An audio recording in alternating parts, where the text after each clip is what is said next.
Is it safe to say that Kamala Khan is quickly becoming one of my favorite MCU characters to date?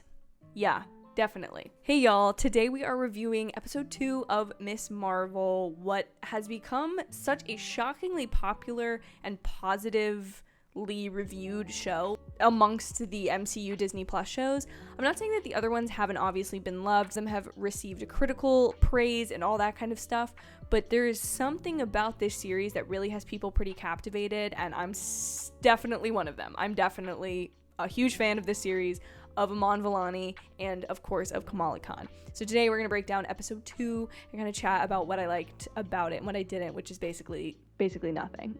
Yeah, I'm a big fan of this series for sure. Once again, and I'll just get it out of the way, now I'll just put it on the table and you guys can be like, yeah, we get it, you relate to her. There are so many things that she does, just her confidence when she walks into school after, of course, having her superpowers, and then the way she dances around her house like she's in a music video or a movie listening to music, and her parents are like, what are you doing, after she meets the cute boy that she likes. I am absolutely obsessed with this character. She just purely embodies so much of what being a young girl is.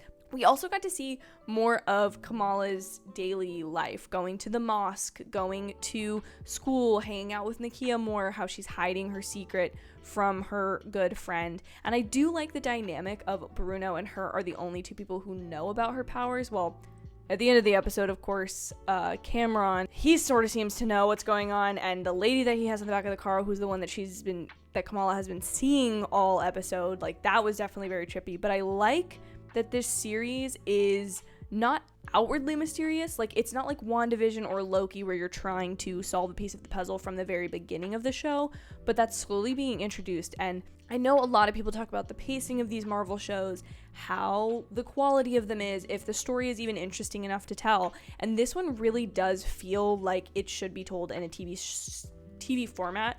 I'm sure by the end of the last episode we're gonna have like a fight sequence.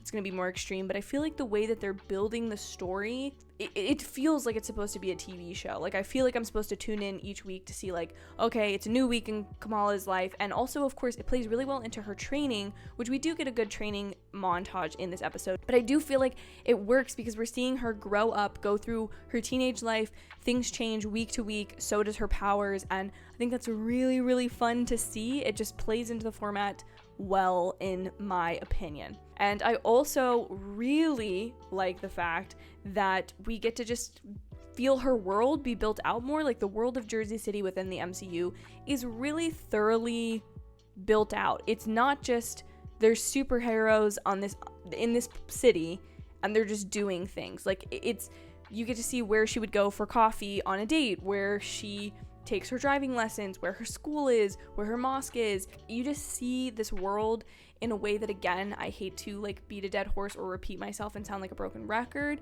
but it feels the way that Homecoming felt fleshed out for Spider-Man. It fleshed out Queens the way that I would have hoped it would, and this is doing the exact same thing with Jersey City. She just feels like a true character, the way her world and the other characters are fleshed out so well. I'm just really, really enjoying that. I also really like that we have our good, solid subplot, right? And I would even argue we have a solid C plot in this episode. So our A plot is, of course, Kamala dealing with her parents versus her powers.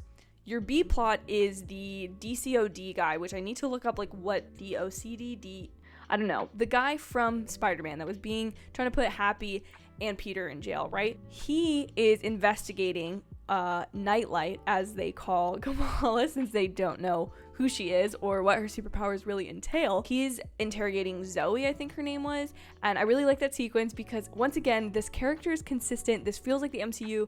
He's trying to connect to her the same way he connected to Ned and got Ned to spill the beans in Spider-Man No Way Home.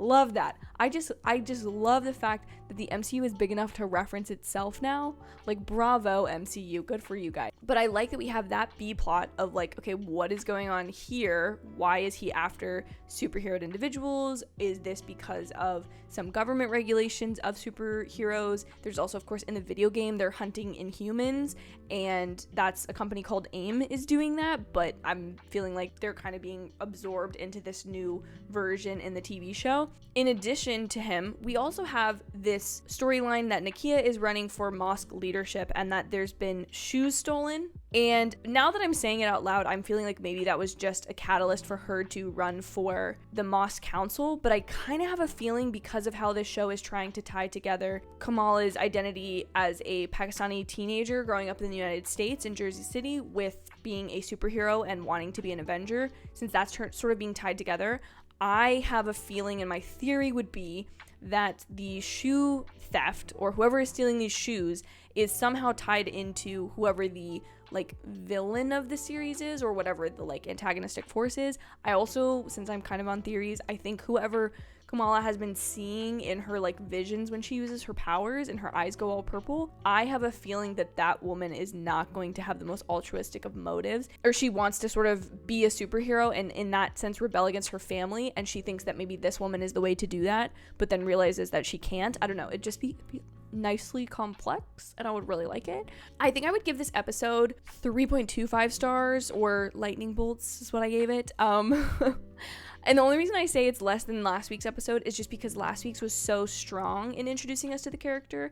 This one was a little bit more of a plot development. She has to save somebody for the first time. She has to conceal her secret more. She has a crush, although I do love the crush elements. I think it is hilarious. It's very reminiscent of 8th Grade, if you've seen that movie. So really loving that. But I would just duck it a little bit because I think the pilot was just so strong.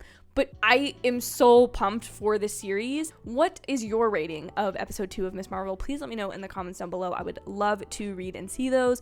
Also, please be sure to like this video and hit the subscribe button if you like this review, because I am weekly reviewing Ms. Marvel, as well as plenty of other entertainment related content on this channel that you're not going to want to miss. Thank you so much for watching this video. I hope you have an absolutely amazing day or night, and I will see you in my very next video. Bye, y'all.